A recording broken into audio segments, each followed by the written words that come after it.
Olá, você, meu amigo, você, minha amiga.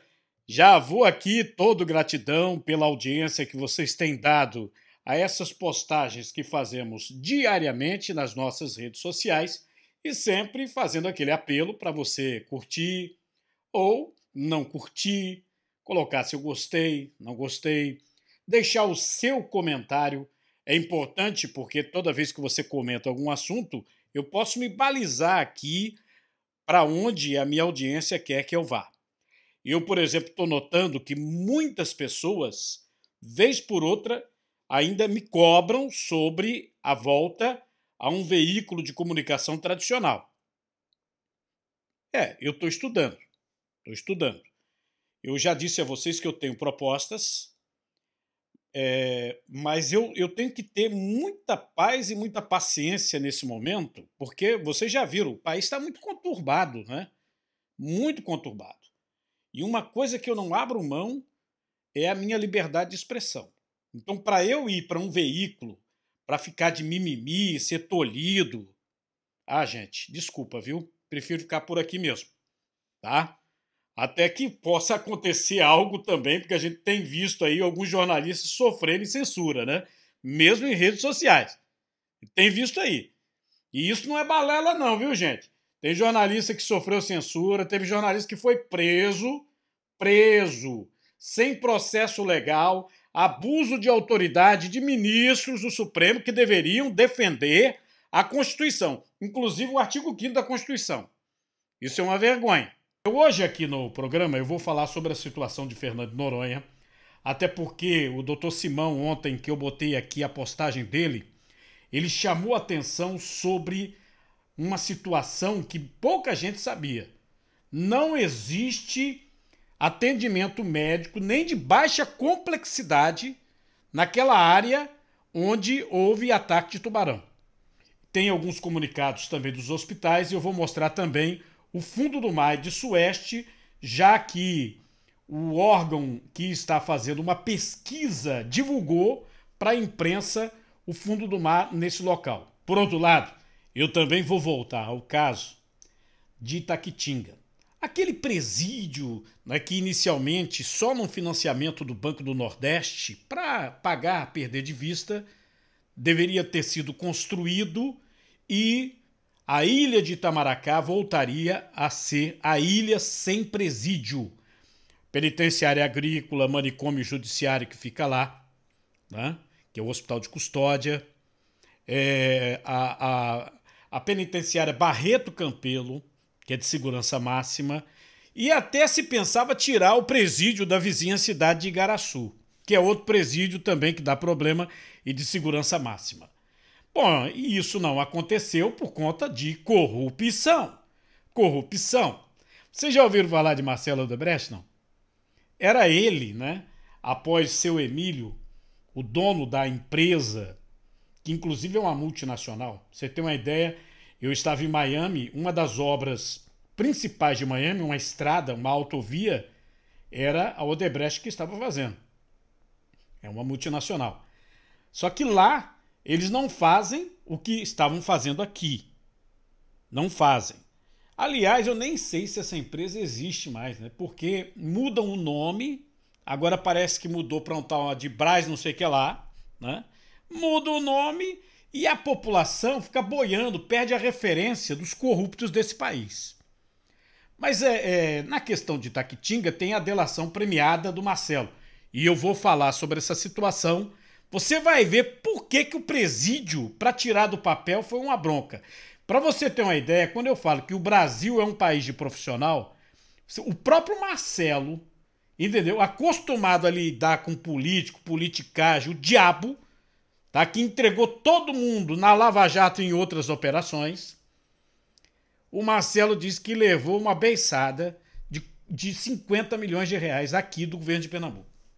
50 milhões de reais.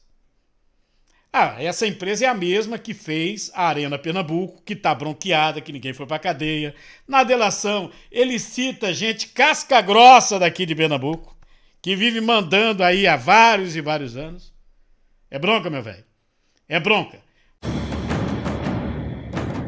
Eu Eu acompanhei atentamente o início de ano legislativo, ano judiciário, com depoimentos de juízes, desembargadores pelo Brasil, deputados, senadores.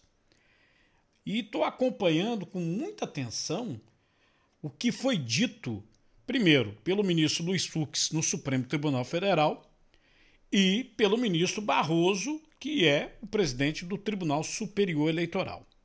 Aliás, eu queria só abrir um parênteses nessa questão de justiça eleitoral para lembrar a você que o Brasil é o único país do mundo que tem uma justiça exclusiva para eleição. É o único país do mundo. Você acredita nisso? Não, e é todo mundo ganhando, ó. Para você ter uma ideia, o cidadão brasileiro sustenta uma máquina impressionante. E eu fico olhando, né, quando tem gente lá que fala de fome, fala de falta de dinheiro, fala de alta de combustível. Não que esses assuntos não deveriam constar. Não. Sim, mas corta um pouquinho da própria pele, meu amigo. Esse negócio, inclusive, deveria passar pelo Congresso Nacional para simplesmente abolir, extirpar. Você tem justiça, justiça. Você não precisa ficar criando penduricalho para você criar cargo comissionado e sair distribuindo dinheiro que é da população. Eu fico imaginando quantas e quantas obras esse país não poderia ter sem roubalheira, evidentemente que com roubalheira nada acontece, né? Sem roubalheira, se a gente não tivesse tanto penduricalho. É carro comissionado para tudo. É uma coisa assim impressionante.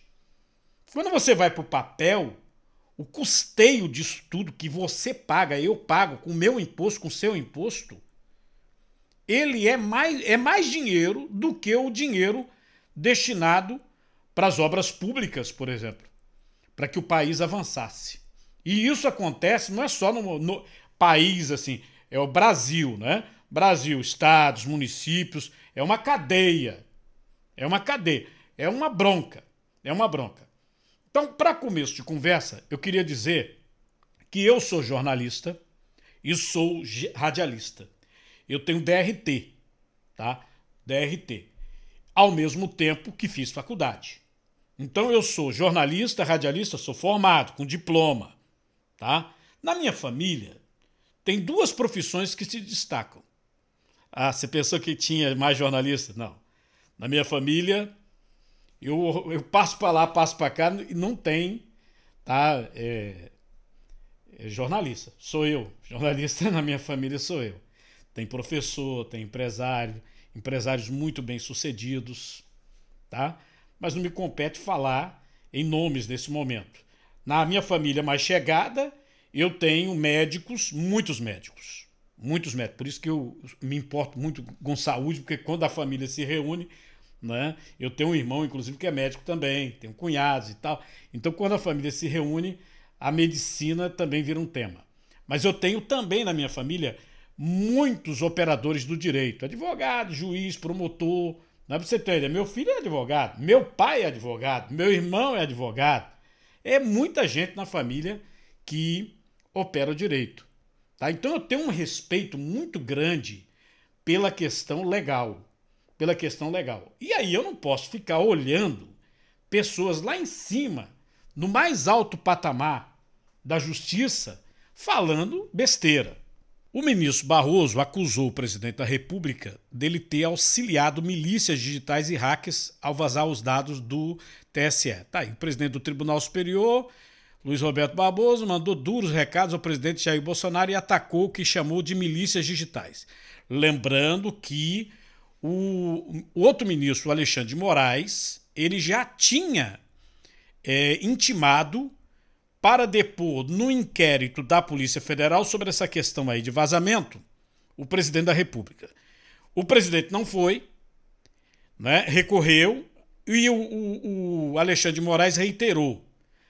Como a legislação não permite, né, muita gente ficou tirando onda aí pela internet, dizendo, Bom, ministro, então agora manda prender o presidente.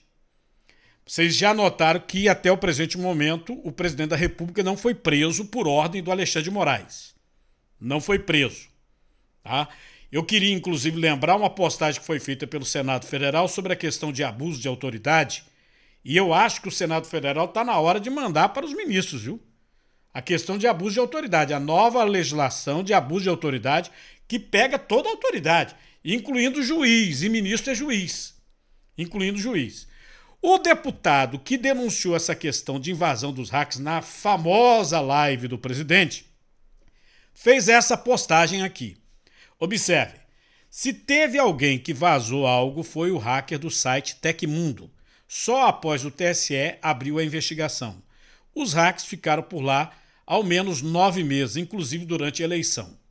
Um dos fatos que o hacker vazou para a imprensa foi esse aqui. Ó. Isso aqui é a postagem do Tecmundo na época. Olha o que o hacker fala. Eu tive acesso à rede interna, à intranet, à rede interna, e por vários meses fiquei explorando a rede, inclusive entrando em diversas máquinas diferentes do TSE, em busca de compreender o funcionamento dos sistemas de votação. Escreveu a fonte. Com isso, obtive milhares de códigos-fontes, documentos sigilosos e até mesmo credenciais, sendo login de um ministro substituto do TSE, o ministro Sérgio Banhos, e diversos técnicos, alguns sendo ligados à alta cúpula de TI do TSE, ligado ao pai das urnas, Giuseppe Giannino. O Giuseppe Giannino é considerado o pai da urna eletrônica, né? Olha só, eu não sou contra a urna eletrônica. Eu sou, inclusive, favorável à urna eletrônica. Eu quero deixar bem claro isso para vocês. Sou favorável. Entretanto, há de convir, como eu sou jornalista, leio notícias, eu tenho obrigação de passar para vocês alguma coisa que seja verdadeira. No ano de 2014, a Polícia Federal mandou um relatório para o Tribunal Superior Eleitoral falando sobre algumas vulnerabilidades do sistema e dando algumas informações e fazendo críticas e pedindo reunião para os técnicos da Polícia Federal de TI, eles colaborarem para transformar as urnas eletrônicas ainda mais seguras. Aí veja você, não houve essa reunião. O que está acontecendo? O Ministério da Defesa, depois daquelas manifestações de setembro, lembram das manifestações de setembro do ano passado? O Ministério da Defesa, as Forças Armadas, conseguiram, junto ao Tribunal Superior Eleitoral, uma cadeira para opinar sobre a segurança das urnas. Desde o ano passado, o Ministério da Defesa mandou algumas informações e não obteve resposta por parte do Tribunal Superior Eleitoral. A outra situação aqui que todo mundo está comentando é sobre o depoimento do ministro Barroso referente à eleição de Portugal. A eleição de Portugal. Dizendo que a eleição de Portugal foi um exemplo. Não é? Ganhou, mais uma vez, o primeiro-ministro do Partido Socialista de lá. Tá? E realmente foi uma eleição tranquila. Eleição tranquila. O que o ministro Barroso esqueceu de dizer é que a eleição de Portugal é no papel. Pode pegar aí, não tenha medo de entrar na internet e falar, Cardenal falou alguma besteira? Entre aí na internet, verifique. A eleição de Portugal, ela é no papel. É no papel. Existe hoje, principalmente depois do que aconteceu naquela primeira eleição de Trump, tá? Um temor sobre invasão hacker nas eleições eletrônicas. Temor grande. Temor grande. Houve denúncias na época do presidente Trump, depois houve contestação na eleição agora do Joe Biden nos Estados Unidos, dizendo que os hackers russos estariam invadindo o sistema eleitoral americano. E isso, nos Estados Unidos, não apenas a polícia secreta de lá, que é o FBI, mas também a área das Forças Armadas atua, porque é uma questão de segurança nacional. Eleição é uma questão de segurança nacional. Não me venha dizer que o contrário, que não é a realidade. Então a eleição em Portugal é no papel. Então o ministro Barroso defendeu uma eleição no papel. É voto no papel. É cédula, é papel, tá? A diferença da eleição de lá é que votam maiores de 18 anos, e lá não existe a obrigatoriedade do voto. Vota quem quer. Você que está assistindo, não perca que daqui a pouquinho eu vou falar sobre o roubo que aconteceu num presídio e, por incrível que possa parecer, a bagatela de 450 milhões, um empréstimo de um banco público, não vi um sequer ir para a cadeia. Aliás, quem é que foi para a cadeia nesse país chamado Brasil? Foi solto. Teve um camarada que foi condenado por 33 instâncias. Ou 33 juízes, vamos dizer assim, né? Nas 3 instâncias, 33 juízes. Tá solto. Quase tudo. Aí você pode até falar assim, não, mas é negócio de esquerda, direita. Como é que é? Aquele Sérgio Cabral, hein? É o quê? É esquerda, é? Ou é direita? O Gedel, dos 50 milhões no AP dele, aquele que foi presidente da Caixa. Ah, vocês estão de brincadeira comigo, né? Mas então eu ainda hoje vou falar sobre essa bandidagem e vou botar aqui um arquivo do todo-poderoso dono da Odebrecht, o Marcelo Odebrecht. Se você quiser saber exatamente como isso aconteceu na história recente desse país, se você tiver Netflix, veja lá o mecanismo. Tem 2 temporadas, viu? Sobre a corrupção que aconteceu aqui no Brasil. Fala sobre a Operação Lava Jato. Você vai entender, tá? Vendo esse filme aí na Netflix, é um seriado. Como é que ocorreu essa situação aqui no Brasil, tá?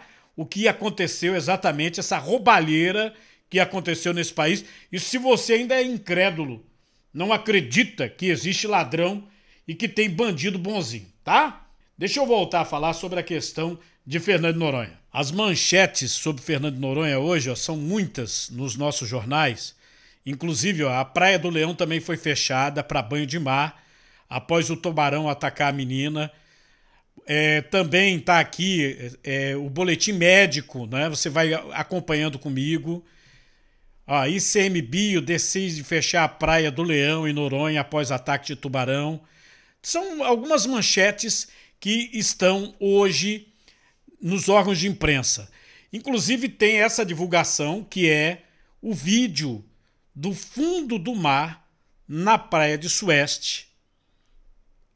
É aquela organização não governamental que está fazendo uma pesquisa, tá? Fez essa publicação, mas muita gente comentou o depoimento do médico que nós colocamos aqui. O médico Tiago Simão fez uma postagem no seu Instagram chamando atenção, marcando o governo de Pernambuco, o governador Paulo Câmara, ICMBio, a administração de Fernando de Noronha, sobre a precariedade do atendimento na Praia do Sueste. É impressionante o que ele coloca. Tanto é que essa menina, a sobrevivência dela só acontece pelo depoimento do médico por conta da presença no local de 6 médicos, que se dependesse da assistência na ilha de Fernando de Noronha, absolutamente nada disso teria acontecido. Acompanhe comigo. Nós estivemos em Fernando de Noronha, como vocês puderam acompanhar no último final de semana, e uma criança foi atacada por um tubarão lá, uma criança de 8 anos, perdeu a perna no ataque de tubarão na praia onde nós estávamos. Inclusive nós iríamos entrar na água aonde ela entrou com o pai, mas a gente acabou entrando um pouquinho antes e nós presenciamos tudo. Na hora que houve o ataque, o pai saiu correndo da água com a criança gritando, e eu corri lá e nós estávamos em 4 médicos, nós corremos lá para prestar ajuda e também apareceram outros médicos lá. Nós contamos ao todo, tinham 10 médicos em cima da criança.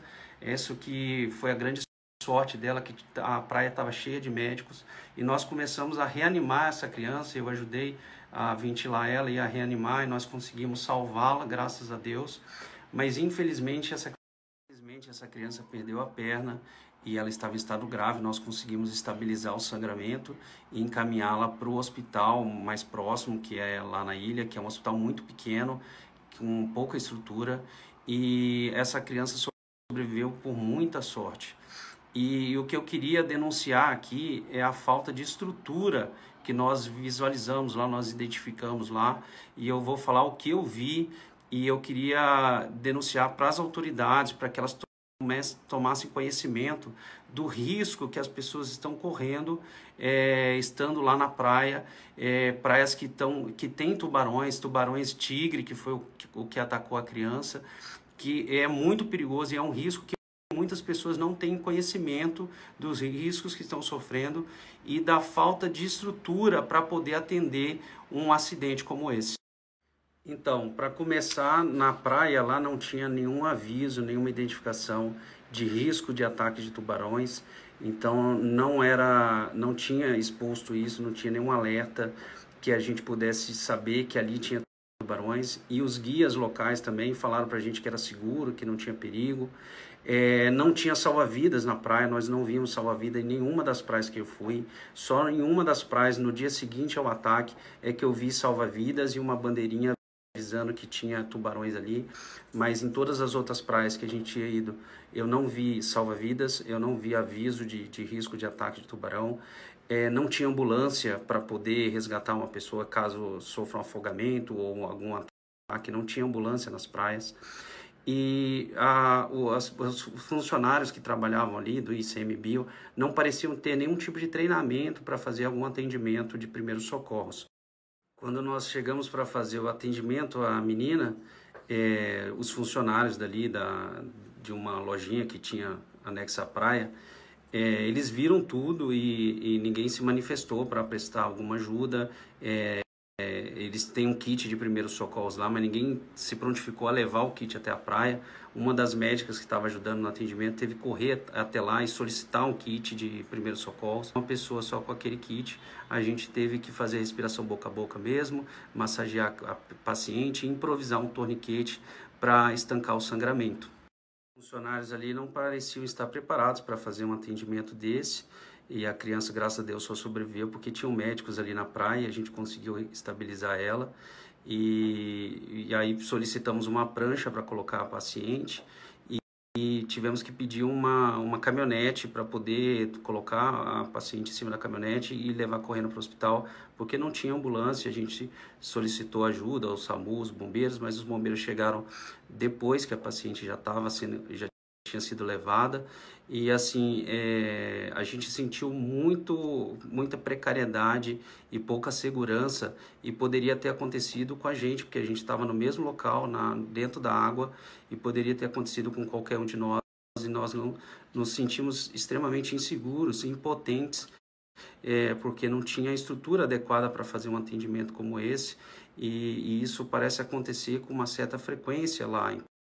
Pelo que eu pesquisei na internet, desde 2015, quando um rapaz naquela mesma praia foi atacado por um tubarão e perdeu a mão e parte do braço, esse foi o 7º ataque desde lá, ou seja, 7 ataques em 7 anos, que dá uma média de 1 ataque por ano. Então isso deve ser algo que se repete todos os anos, acredito eu, e as autoridades precisam tomar algumas medidas para evitar isso, para preservar a vida das pessoas e também para trazer segurança aos turistas que estão indo lá, e a gente paga taxas caras para poder estar lá. Então eu paguei taxa de preservação ambiental para ir para Noronha. Chegando lá tivemos que pagar uma taxa também para ter acesso às praias e compramos um cartão.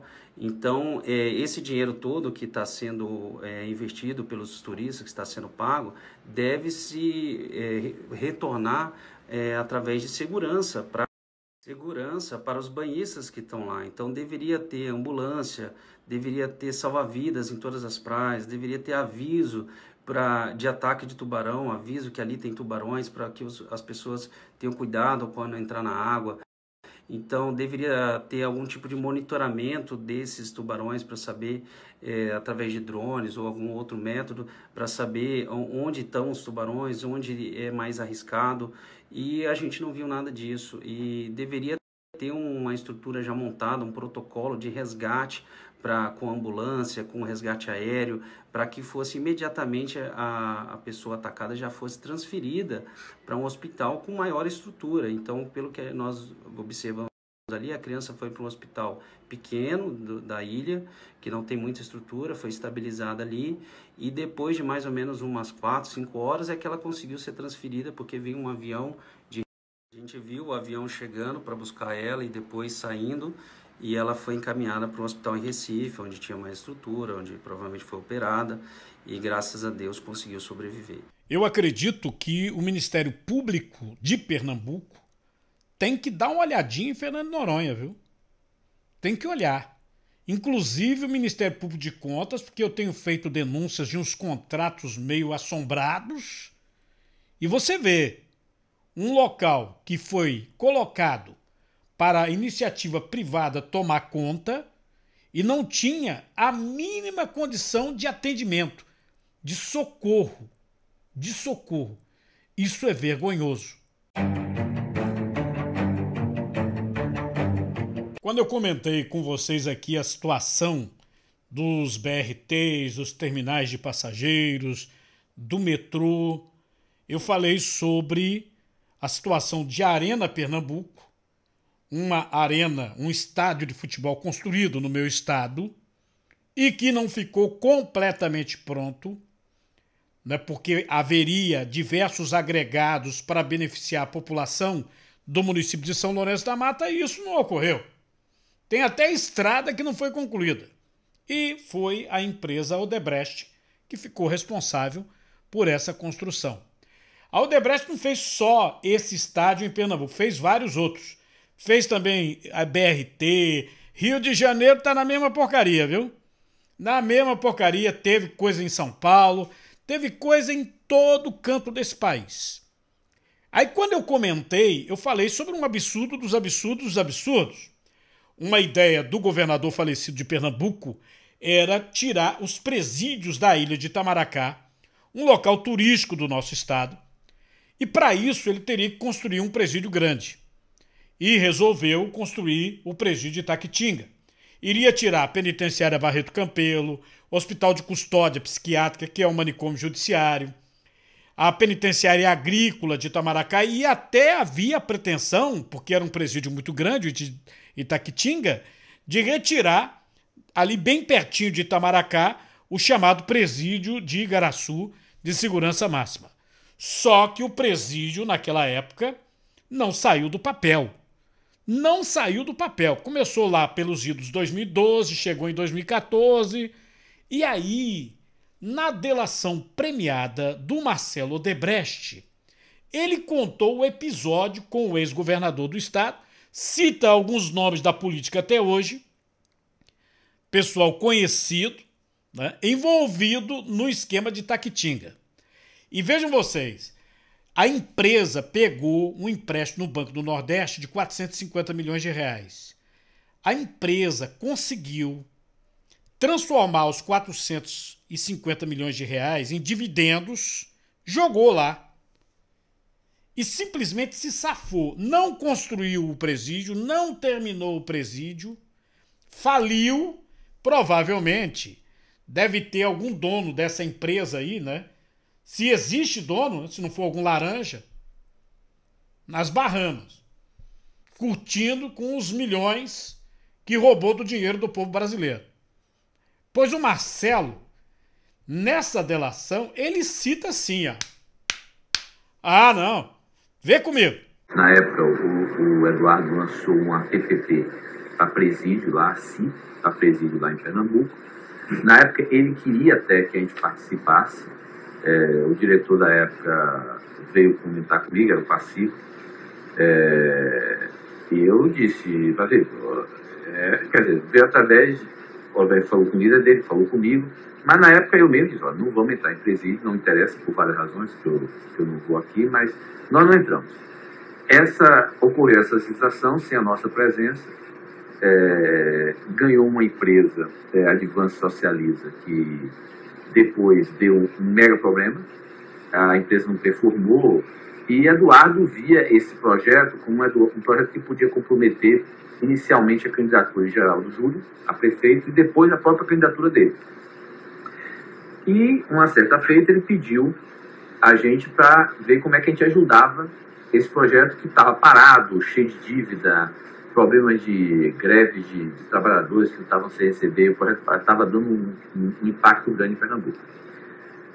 Ele disse, olha, eu não posso entrar aparecendo. E aí, mais uma vez, a gente encontrou uma equação que foi através dessa empresa, desse meu amigo, a DAG, Demerval, ele ser um veículo, ele entrava para tentar resolver, e aí a gente bancava os custos. Isso era claro para todo o Eduardo, que ele estava entrando, mas quem estava bancando os custos era a gente. A estimativa que nos tinham dado era que custaria algo como 10 milhões, no máximo, resolver 20 milhões, no máximo, resolver todos os problemas. Quando a DAG entrou, o que a gente pensou que era um problema só na obra, que era um problema que ele não estava performando, era bem pior. Na verdade, tinha coisas escabulosas. Quer dizer, por exemplo, a concessão tinha pego um empréstimo do Banco do Nordeste e um mês depois tinha distribuído esse empréstimo como dividendos para a concessionária anterior. Então, e não era só o dinheiro que ia se gastar para terminar a obra, tinha todo um passivo. Quando a gente descobriu, o buraco era quase... E a gente foi descobrindo isso, você não descobre isso de uma hora para outra.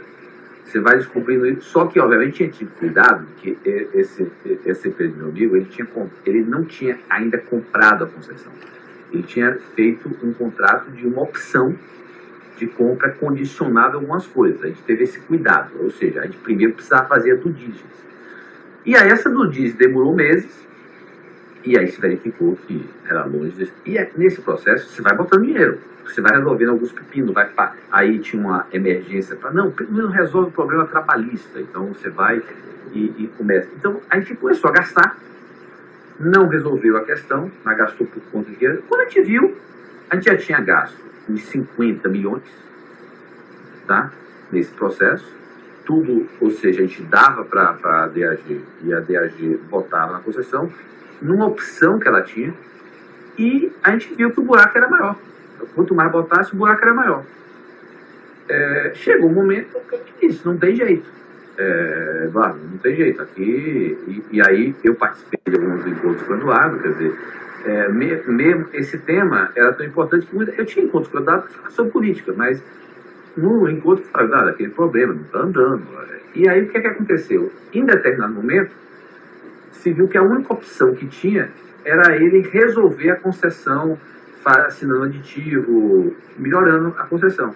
Porque senão isso, Eduardo, a gente vai ter que devolver esse acordo que meu amigo fez e a gente vai perder tudo que colocou lá dentro. Porque era uma opção, tá? Bom, isso ficou então esse processo, o pessoal lá não conseguia resolver, ia para lá, dava um desgaste enorme. Em determinado momento, aí vocês vão ver porque tem o Fernando Cunha aqui, em determinado momento, quando Eduardo se candidatou a presidente, eu separei os dois temas lá em Pernambuco. Eu disse o seguinte, meu responsável perante Eduardo para lidar com a campanha presidencial era o Fernando Cunha, que tinha um liderado lá, que tinha uma relação também próxima com a equipe do Eduardo, que era o Pedro Leão. Bom, e os temas do Estado, que era a campanha do Paulo Câmara, seria tratado por Pacífico. Eu separei porque estava uma zona. Naquela linha de separar o padrinho. E esse assunto da CI, apesar de ter sido a construtora que bancou todos esses 50 e poucos milhões, ele acabou, a solução dele, a gente tinha que vir, quem tentou conduzir no final foi Fernando Cunha.